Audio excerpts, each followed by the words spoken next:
தேர்தல் ஆணையத்திற்கு எதிராக மக்களவை எதிர்க்கட்சித் தலைவர் ராகுல் காந்தி மேற்கொண்டிருக்கும் வாக்காளர் உரிமை யாத்திரைக்கு ஆதரவு தெரிவிக்க தமிழ்நாடு முதலமைச்சர் மு.க.ஸ்டாலின் பீகார் சென்றுள்ளார்.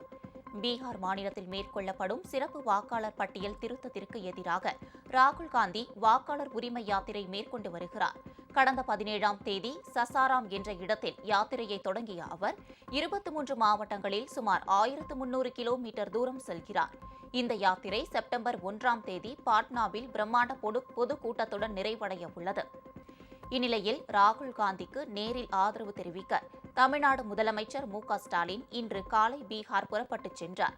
அவருடன் தூத்துக்குடி எம்பி கனிமொழி உடன் சென்றுள்ளார். அவர்களை அமைச்சர் சேகர்பாபு உள்ளிட்ட திமுக நிர்வாகிகள் வழி அனுப்பி வைத்தனர்.